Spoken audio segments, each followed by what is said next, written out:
Lagi-lagi, dunia pendidikan tercoreng.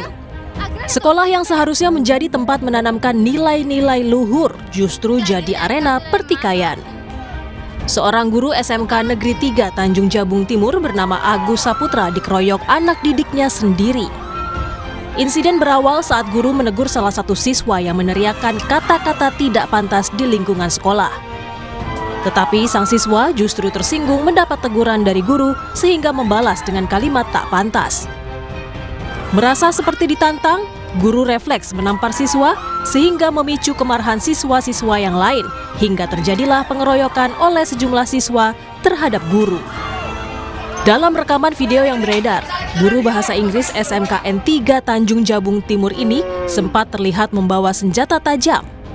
Aksinya itu sempat mengundang teriakan dari para siswa. Menurut sang guru, senjata tajam dibawanya hanya untuk menggertak dan melindungi diri dari pengeroyokan. Tak terima dengan pengeroyokan, didampingi kakaknya, Guru Agus melaporkan kasus yang dialaminya ke Polda Jambi. Sudah viral ini, ya ada yang merugikan adik saya secara mental, psikisnya terganggu. Nama baiknya tercoreng di media sosial maupun di nyata. Jadi kami sebagai warga berhak untuk melaporkan tindakan pengeroyokan ini. Sementara pihak siswa juga membuat laporan ke Polsek Berbang pada Rabu malam. Keluarga siswa tidak terima Agus mengejar siswa dengan senjata tajam. Permasalahan ini saya yang nggak berkenannya, adik saya ini dikejar pakai 2 sabit seolah-olah mau dibunuh, ya kan? Sedangkan adik saya datang ke sini cuman pengen belajar, menimba ilmu lah, intinya kayak itulah. Apabila memang adik saya bersalah, ya silakan. Tetapi sebaliknya lagi, apabila memang dia bersalah, silakanlah hukumlah dengan yang ada hukum di Indonesia ini. Padahal sebelumnya untuk meredam emosi dan ketegangan, mediasi antara kedua belah pihak pun digelar. Polisi hingga Dinas Pendidikan Provinsi Jambi turun tangan. Solusi terbaik dicari agar situasi di sekolah kembali kondusif dan proses pembelajaran tetap bisa dilaksanakan. Dinas Pendidikan Provinsi Jambi memanggil Agus Saputra untuk dimintai keterangan. Hal yang sama juga dilakukan Dinas Pendidikan terhadap siswa dengan menyambangi sekolah. Saat itu kedua belah pihak bersepakat menyelesaikan secara kekeluargaan. Tim Liputan, Kompas TV. Insiden siswa mengeroyok guru di Jambi ini saya diskusikan bersama Ubaid Matraji, Koordinator Nasional Jaringan Pemantau Pendidikan Indonesia. Mas Ubaid, apa kabar?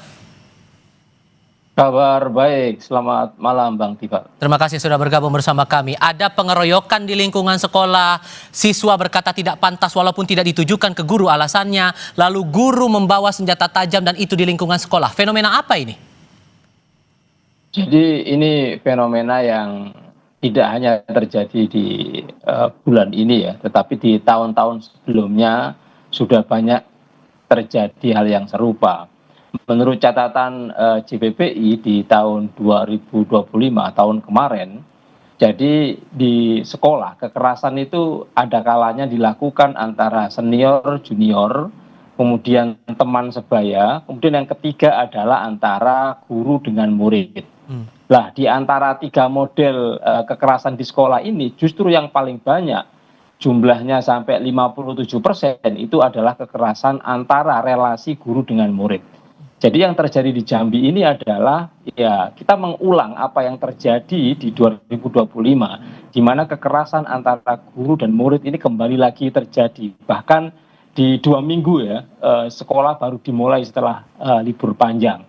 Ini menunjukkan bahwa darurat kekerasan di sekolah ini menjadi masalah yang sangat serius ya. Faktor pendorongnya apa, Mas? Banyak sekali.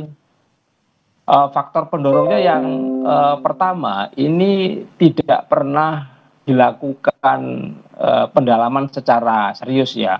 Yang pertama, sanksi itu selalu tidak diberikan kepada pelaku gitu ya, sehingga pelaku merasa bahwa perbuatan kekerasan atas nama penertiban, atas nama pendisiplinan itu terus dilakukan meskipun itu salah. Sanksinya paling administratif gitu ya. Di daerah lain misalnya di 2025 itu pelakunya adalah kepala sekolah dan tidak diberikan sanksi apapun. Kepala sekolah yang menampar siswa yang terbukti merokok di sekolah gitu ya. Baik. Jadi atas nama pendisiplinan, atas nama penertiban itu tindakan kekerasan selalu dibenarkan. Nah, itulah kemudian yang diulang-ulang. Oke, kita coba dengarkan juga pernyataan dari siswa yang juga berada dalam lingkaran kasus ini. Maksudnya dia berkata kasar itu pun alasannya tidak ditujukan kepada sang guru. Kita coba simak. Dalam kasus ini agak ribut sedikit lah. Terus saya bilang gini, woi, diam. Saya tidak tahu bahwa beliau ada lewat depan kelas itu. Tiba-tiba beliau langsung masuk ke dalam kelas tanpa permisi ke guru yang ada di dalam. Langsung nanya, siapa yang bilang woi? Terus spontan saya ke depan langsung ditampar. Cukup beralasankah pernyataan itu kalau mengkaitkan dengan aksi pengeroyokan ini? Ya, itu kan jelas siapa yang pertama kali melakukan aksi kekerasan gitu kan. Jadi ketika guru dia mengawali menampar anak-anak itu tentu adalah jelas tindakan kekerasan yang dilakukan oleh seorang guru yang itu melanggar undang-undang perlindungan anak gitu ya. Dan juga peraturan Menteri Pendidikan tentang pencegahan kekerasan di sekolah dan juga budaya aman di sekolah gitu. Nah, ini menunjukkan bahwa pendekatan pedagogis di sekolah ya tadi juga ini menjadi penyebab kenapa kekerasan itu sering terjadi di sekolah, yaitu pendekatan pedagogis di sekolah itu sangat buruk sekali gitu ya.